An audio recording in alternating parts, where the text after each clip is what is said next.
Hello साथियों, आज आपको सी टेट में पूछे गए जितने भी मैथ के प्रश्न हैं उनसे आज आपको रूबरू कराऊंगा और देखिएगा किस तरीके के आपके क्वेश्चन परीक्षा में पूछे गए हैं। जैसा आप लोग देखेंगे कि पहला हम आपको शुरू करते हैं कि संख्याओं पर आधारित प्रश्न किस प्रकार से पूछे जाते थे। देखिएगा, संख्याओं पर आधारित प्रश्न क्या लिखना है? संख्याओं पर आधारित प्रश्न। संख्याओं पर आधारित प्रश्न। संख्याओं में देखिए, आपसे जब क्वेश्चन पूछेगा ना तो सीटेट भी सिंपल सा क्वेश्चन पूछता है इसमें कि संख्याओं पर कहेगा कि कहेगा 5 अंकों की बड़ी संख्या कौन है, 2 अंकों की छोटी संख्या कौन है, 3 अंकों की बड़ी संख्या कौन है, 7 अंकों की बड़ी संख्या कौन है। तो सबसे पहले आपको क्या सीखना है कि अंकों की बड़ी और छोटी संख्याएं क्या है। जैसे आपसे कहा जाए कि भैया बड़ी संख्या और छोटी संख्या, बड़ी संख्या और छोटी संख्या की बात करें तो अगर हम कहें कि एक अंक की बड़ी संख्या क्या है, 9 है, और एक अंक की सबसे छोटी संख्या क्या है, 1 भी कह सकते हैं, 0 कह सकते हैं, क्योंकि 0 सम संख्या है। ठीक, तो आप क्या कह सकते हैं, 0।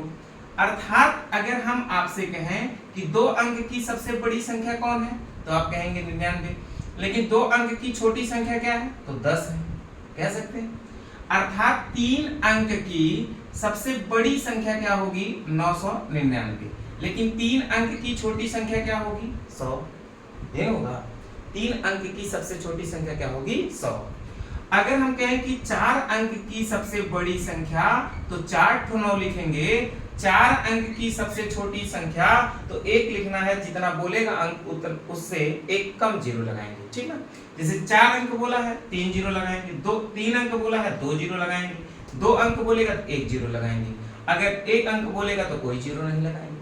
ठीक, अर्थात हम कह पाएंगे कि 5 अंक की सबसे बड़ी संख्या तो 5 अंक की सबसे बड़ी संख्या जो होगी वो 5 9 होगी, और 5 अंक की सबसे छोटी संख्या क्या होगी, 1 लिख के 4 0 लिख देंगे।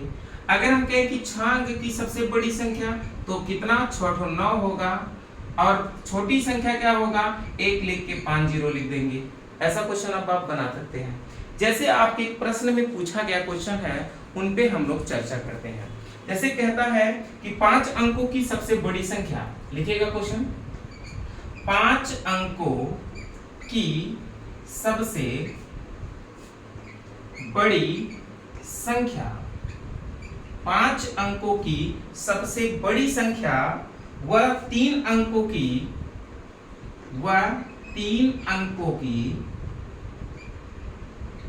सबसे छोटी संख्या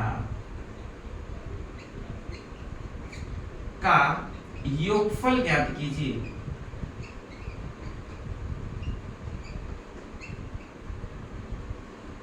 बताइए, ऐसे क्वेश्चन नहीं बनेगा, योगफल ज्ञात कीजिए।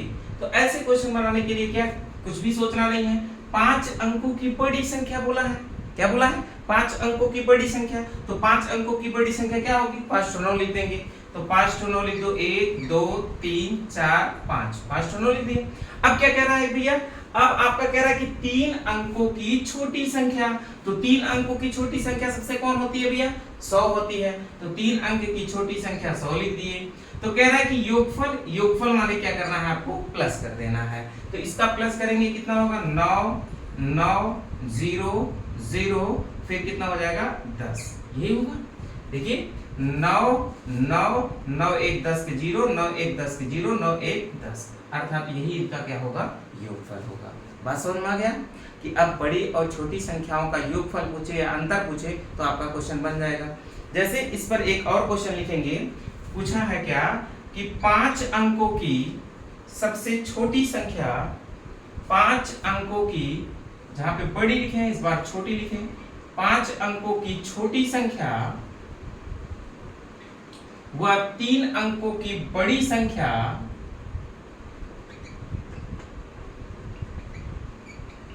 3 अंकों की बड़ी संख्या का अंतर ज्ञात कीजिए, का अंतर ज्ञात कीजिए। ये क्वेश्चन बनाइए, बन जाएगा। क्या कह रहा है भैया, 5 अंकों की बड़ी संख्या माने 5 अंकों की छोटी संख्या व 3 अंकों की बड़ी संख्या का अंतर बताना है। तो पहले ये बताइए 5 अंकों की छोटी संख्या कौन होगी। 5 अंकों की छोटी संख्या आपके पास ये होगा 1 2 3 4 5 अंक, मतलब 1 लिख के 4 जीरो लिख देना है। तो 1 लिख के 4 जीरो लिख देंगे, ये क्या बन जाएगा भैया, 5 अंकों की आपकी छोटी संख्या हो गया। आगे कह रहा है कि 3 अंकों की सबसे बड़ी संख्या, 3 अंकों की सबसे बड़ी संख्या तो 3 ठो 9 लिख देंगे, 3 ठो का लिख देंगे भैया 9 लिख देंगे। कह रहा है कि का अंतर ज्ञात कीजिए, अंतर माने क्या, घटाना ज्ञात करना है। तो घटाना ज्ञात करिए भैया, 10 में से 9 गए कितना आएगा, बोलो 1, अब फिर 9 में से 9 घटेगा कितना 0, फिर 9 में से 9 घटेगा कितना 0, फिर यहाँ पे बचेगा कितना आपका 9, अर्थात यही आपके लिए क्या होगा, आंसर होगा। इसमें कोई भी डाउट आपका होना नहीं चाहिए। अगला लिखेंगे, इस टाइप का क्वेश्चन बन जाएगा। अब कुछ भी कहा जाए, कह दिया जाए कि 6 अंकों की सबसे बड़ी संख्या एवं 2 अंकों की सबसे छोटी संख्या का अंतर कितना होगा, तो इसका मतलब इसमें से 9 10 नहीं घटा पाओगे, घट जाएगा। कोई भी बड़ी एवं छोटी संख्या बोले तो जितना अंक बोलेगा आपको क्या करना है, अगर बड़ी बोलेगा तो उतना 9 लिखना है, अगर छोटी बोलेगा तो मतलब जितना बोलेगा उससे 1 कम जीरो रहेगा, ठीक ना। जैसे 5 अंक बोलते हैं तो 1 लिख के 4 जीरो, 3 अंक बोलते हैं तो 1 लिख के 2 जीरो, ठीक, कोई दिक्कत होना नहीं चाहिए। आगे बढ़ते हैं हम लोग। एक क्वेश्चन आपका इस तरीके का रहेगा, ये फिक्स है, इस तरीके का आपका एक क्वेश्चन रहेगा ही रहेगा। अगला देखते हैं हम लगभग कि अगला क्वेश्चन आपका कुछ इस प्रकार का होता है। जैसे लिखेंगे, अगला क्वेश्चन लिखेंगे आपका देगा 13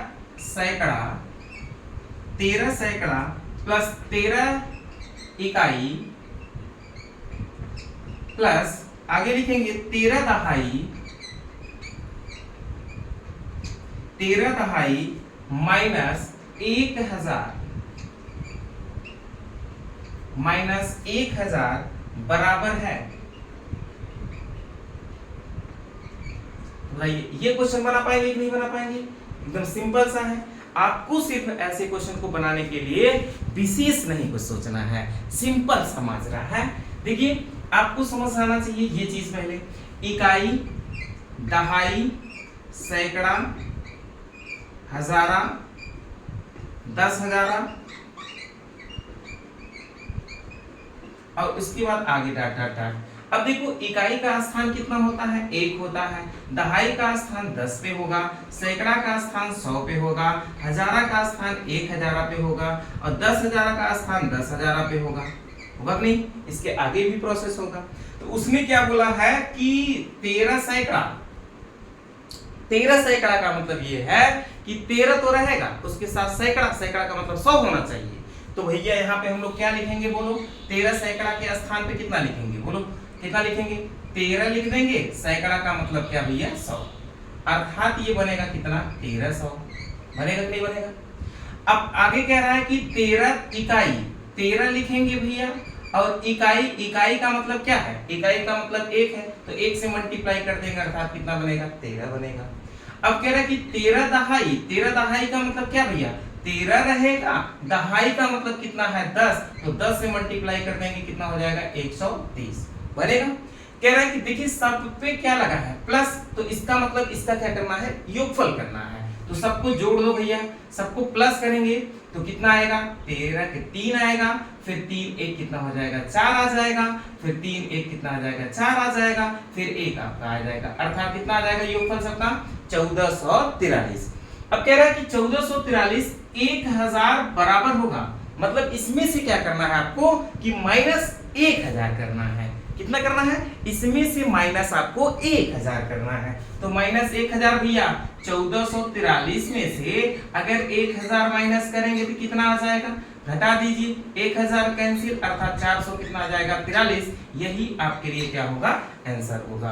बात समझ में आ गया नहीं आ गया, मतलब इतनी सी बात खाली समझना है कि सैकड़ा के स्थान पर रहेगा तो 100 लिखना है, हजारा के स्थान पर रहेगा तो हजारा लिखना है, दहाई के स्थान पर रहेगा तो 10 लिखना है, इकाई के स्थान पर रहेगा तो एक से मल्टीप्लाई होगा, दहाई में 10 से मल्टीप्लाई, सैकड़ा में 100 से मल्टीप्लाई, हजारा में हजारा से मल्टीप्लाई। बस समझ में आ गया कि नहीं आ गया? जैसे दूसरा क्वेश्चन एक और लिखे आप लोग,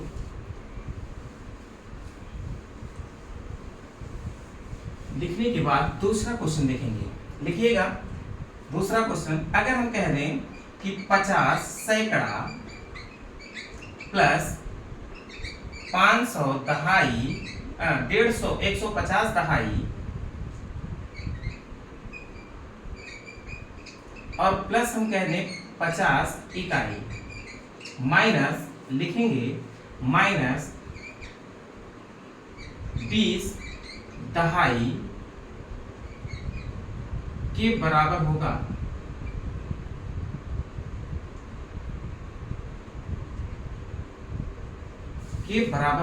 इस क्वेश्चन को लगाइए। तो ऐसा क्वेश्चन आपसे एक पूछा जाएगा, ध्यान लगाइए और बनाइए। क्वेश्चन को बहुत ही वीआईपी क्वेश्चन है, देखिए ध्यान से सिर्फ।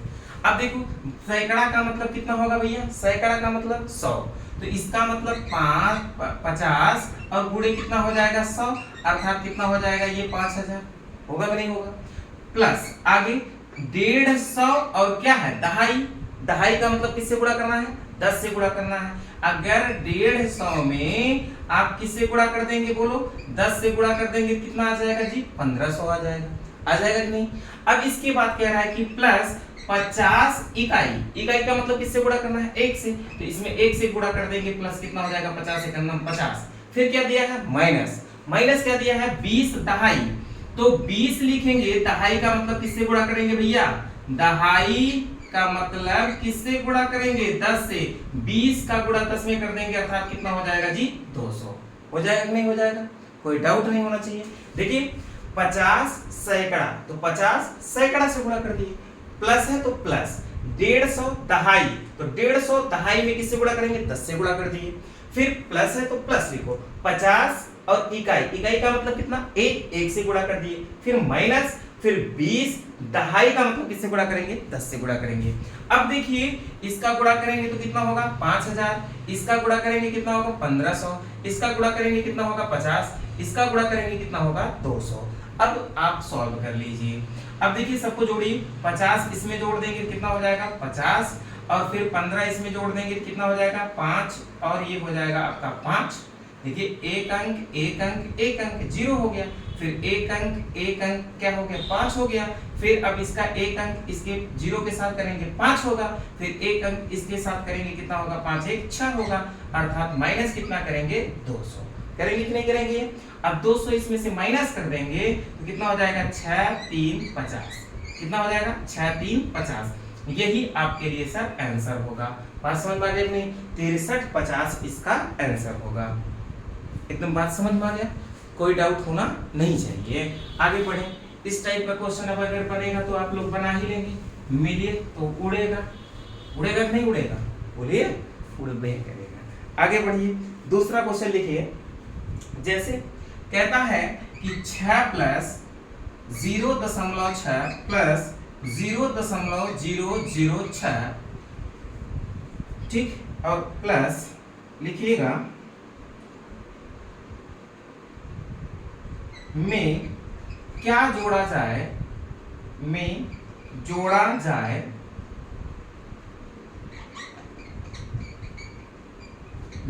जोड़ा जाए कि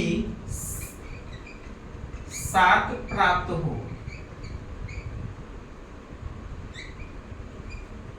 अब सोचो, कह रहा है कि 6 प्लस 0.6 प्लस 0.006 में क्या जोड़ा जाए कि 7 प्राप्त हो। ऐसा क्वेश्चन, तो आपको क्या करना है? ऐसे क्वेश्चन को बनाने के लिए ना विशेष सोचने की आवश्यकता नहीं है, थोड़ा सा दिमाग अगर आप लगाएंगे तो आपका क्वेश्चन बन जाएगा। क्या समझना है, कैसे समझना है, इस बात को गौर करिए। देखिए आपको दशमलव का जोड़ आता है ना, दशमलव के नीचे दशमलव लिखते हैं, तभी तो दशमलव का जोड़ बनेगा। तो कितना दिया अभी? 6, और उसके बाद यहाँ पे तो कुछ नहीं दिया है, तो कितनों को 0 दशमलव लगा के कितनों को 0 लिखो, कोई अंतर होने वाला नहीं है। तो फिर अब दशमलव के नीचे दशमलव, इधर को एगो जीरो है, इधर को एगो 6 है, तो लिख दीजिए। फिर इधर कितनों जीरो बढ़ाइए दशमलव के बाद, कोई अंतर होने वाला नहीं है। अगर तुझसे हम कही का कि हम तोहरा के दे 5.000000000 रुपया, तो तब के मतलब तो कितना रुपये थे बोला। अगर हम तो कही कि हम तो कितना दे 5.000000000000000 रुपये दे, तो हम का कितना दे 5 रुपये दे। दशमलव के बाद कितनों को तो जीरो बढ़ावा न, तो कोनो को इफेक्ट पड़ने वाला नहीं है। तो इसका मतलब देखिए, इधर देखिए जीरो और दशमलव को पहले ना जीरो बढ़ा दिया तो इफेक्ट पड़ जाएगी, ठीक ना। इधर देखा अरे अंक रहे तो अंक ना रहे तब नहीं इफेक्ट पड़ी। जैसे हम कही का इधर देखा 0.000000005.0000000 रुपये दे, बताओ हम तो के रुपये दे, सोचा बताओ के रुपये दे। एक मतलब इस जीरो का कोई मतलब है नहीं, मतलब है। अब इस जीरो का कोई मतलब है, कोई मतलब नहीं है। तो इसका मतलब हम आपको दिए कितना 5 रुपये ना। तो दशमलव के पहले अगर आप अंक के पहले भी जीरो लगाना ना, तो उस जीरो का कोई मतलब नहीं होता जब तक उसमें अंक न बढ़े। अंक आ जाए तो मतलब हो जाए, अंक नहीं रहेगा तो कोई मतलब नहीं। इधर दशमलव के बाद भी जीरो बढ़ा रहे हैं तो कोई मतलब नहीं है जब तक अंक नहीं आएगा। यही तो जीरो जीरो बढ़ा के यही 3 लिख दो तो मतलब हो जाएगा। बात समझ में आ गई नहीं? तो वही ये बात समझना है। इधर देखिए अब यहाँ पे दशमलव के नीचे दशमलव लिखेंगे, अब फिर 0 0 फिर 6 लिखेंगे, फिर जीरो बढ़ा दें, तो ये तो जीरो आपका कोई मतलब नहीं होगा। आपका इसी का क्या करना है, जोड़ करना है। जोड़ करिए भैया तो कितना हो जाएगा 6 और फिर 0 फिर 6 फिर दशमलव के नीचे दशमलव फिर कितना 6। कितना आया इसका जोड़ की नहीं आया आगे। अब इसका जोड़ इतना आया, कह रहा है कि मैं जोड़ा जाए कि 7 बन जाए। तो 7 बनाने के लिए इसमें 7 में से इसको घटा देना। हम कहे कि बताओ हमारे पास 7 रुपया रहा, मतलब हमारे पास 7 रुपया रहा, इनमें काव जोड़ी कि भैया 9 रुपया भैया, बोला काव जोड़ी के 9 रुपया भैया। एक ही बनाओ बिना का कर एक मतलब 9 में से कितना को घटेगा 7, तो कितना जोड़बा भैया 2 रुपये जोड़बा तब ना हमारे पास वही। बोला 7 में कितना जोड़ी के 9 रुपया भैया, तो 7 में 2 रुपये जोड़बा तब 9 रुपये भैया ना। तो उसी प्रकार से कह रहा है इतना को योगफल में का जोड़े भैया कि 7 बन जाए, का जोड़े कि 7 बन जाए। तो आपको क्या करना है, अब इसका मतलब 7.000 लिख के अब इसी को घटा देना 6.606 घटावा भैया। तो इधर घटेगा नहीं, तो इधर ये आएगा इनसे उधार मांगने नहीं मिलेगा, फिर ये आएंगे इनसे उधार मांगने नहीं मिलेगा, फिर आएंगे इनसे उधार मांगने तो ये उधार मिल जाएगा। ये उधार एगो इनको देंगे तो ये बन जाएगा 10, फिर एक उधार इनको दे देगा तो ये हो जाएगा इसके पास 9, ये बनेगा अब 10। अब ये एक उधार इनको दे देगा तो इसके पास बचेगा 9, इसके पास हो जाएगा कितना 10। अब ये देखो उधार दिए तो इनके पास हो गया कितना 6, हो गया नहीं। अब घटा दो, 10 में से 6 गए 4, 9 में से 0 गए 9, 9 में से 6 गए 3 और उसके बाद दशमलव 6 में से 6 गए का ये 0, अर्थात कितना जोड़ा जाए 0.394। यही आपके लिए क्या होगा सर आंसर होगा। बात एकदम अच्छे से समझ में आ गई, कोई डाउट नहीं होना चाहिए, ठीक ना। आगे बढ़िए, अब दूसरे टाइप का क्वेश्चन हम लोग देखते हैं, लिखिएगा। बात समझ में आ गया होगा, प्रिंट कर लिए होंगे आप लोग। अब आगे बढ़े, वेरी गुड, एकदम बेहतरीन तरीके से समझिए। सीटेट में आएगा 100 में 100 मार्क अप्लाई करेंगे, ठीक ना। अब अगला टाइप देखेंगे, आपका एक क्वेश्चन इसमें इस तरीके का बनता है, आरोही क्रम अवरोही क्रम बड़ा भिन्न और छोटा भिन्न, ठीक ना। ये देख रहे हैं लगभग हर को सेट में है एगो है, तो ई एगो हर को सेट में एगो था फंक्शन और एगो आरोही अवरोही एगो हर सेट में था फंक्शन। इसको भी आप निवारण कर लो कि कैसे उड़ेगा, ठीक ना। देखिए कैसे उड़ाते हैं हम लोग। देखिए पहले तो आपको समझना है कि बड़ी व छोटी भिन्न ज्ञात करना। बड़ी व छोटी भिन्न कैसे हम लोग ज्ञात करेंगे, पहले इस बात को समझें। जैसे अगर आपके पास कोई एक फंक्शन दे दिया जाए, मान लेते हैं इसे देखो 7 बटा हम कहते हैं कि 9 और एगो कहते हैं कि 3 बटा 4 और एगो सब कहते हैं कि मान लेते हैं कोई को संख्या हो 8/9 और एगो कहते हैं कि 2/5। अगर हम कह दें कि इसमें कौन सी भिन्न बड़ी है और कौन सी भिन्न छोटी, तो आपको बड़ी और छोटी भिन्न कैसे के निकालनी पड़ेगी। इधर देखो बड़ी बड़ी और छोटी भिन्न ज्ञात करने के लिए ना करते क्या है, सुनिएगा जरा। इधर देखो आपको ये तो भाग दे दे के निकाल सकते हैं। ये अगर हमें इसमें एक भाग दो, फिर इतने भाग दो, इतने भाग दो, इतने भाग दो, निकल जाएगा, कोई दिक्कत नहीं, थोड़ा सा लंबा प्रोसेस होगा बस निकलेगा। लेकिन और दूसरा प्रोसेस क्या होता है कि दूसरा प्रोसेस इसका एलसीएम निकाल कर मल्टीप्लाई कर दो तब भी निकल जाएगा, कोई दिक्कत नहीं होना चाहिए। अब तीसरा प्रोसेस क्या है देखिएगा जरा, डायरेक्ट मल्टीप्लाई करिए, डायरेक्ट मल्टीप्लाई करिए तो भी बड़ी और छोटी भिन्न निकल आएगा। कैसे, 7 का गुणा 4 में करेंगे 7 चौका कितना हो जाएगा 28, और 9 का गुणा 3 करेंगे 9 3 कितना हो जाएगा 27। अगर आपको बड़ी भिन्न निकालना है तो बड़ा को लेके चलना है, और छोटी भिन्न निकालना है तो छोटा को लेके चलना है, सिर्फ इतना ही ध्यान में रखना है। तो बड़ा भिन्न निकालना है तो 27 को बड़ा है तो 28, कौन को बड़ा है 28, तो 28 मतलब किसका 7/9 का, इसका तुलना हो गया, इसकी कहानी खत्म। अब अगले से तुलना करें किससे 8/9 से, तो 9 का गुणा 7 में करेंगे 9 7 63, और 9 8 कितना हो भैया 72। तो बताओ 63 बड़ा है कि 72, तो 72 बड़ा है ना, तो 8/9 को लिखें। अब इसका कहानी खत्म, अगले से तुलना कर दो 2/5 से।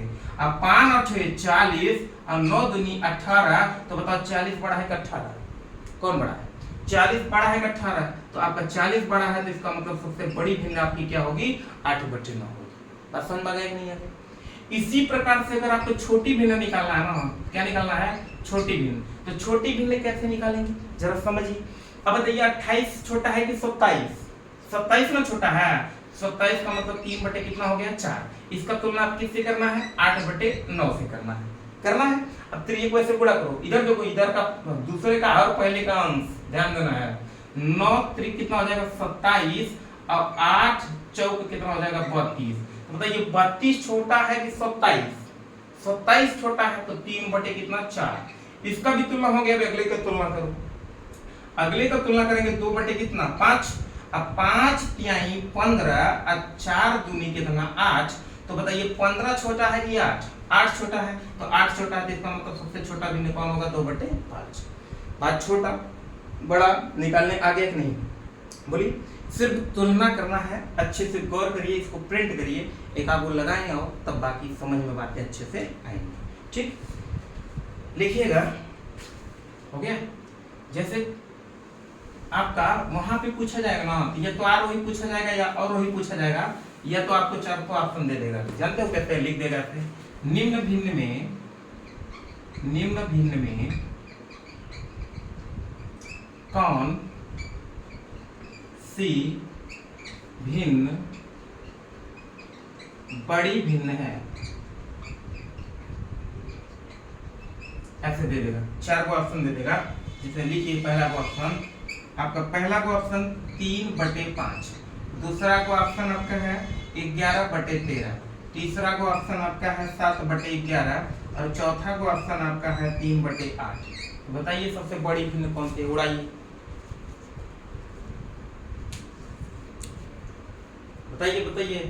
सोचना होगा, ऐसे क्वेश्चन को बनाने के लिए सोचने की आवश्यकता नहीं है। इधर देखो, तुरंत ही गुणा करो, 13 तिया कितना हो जाएगा 39, 13 तिया 39,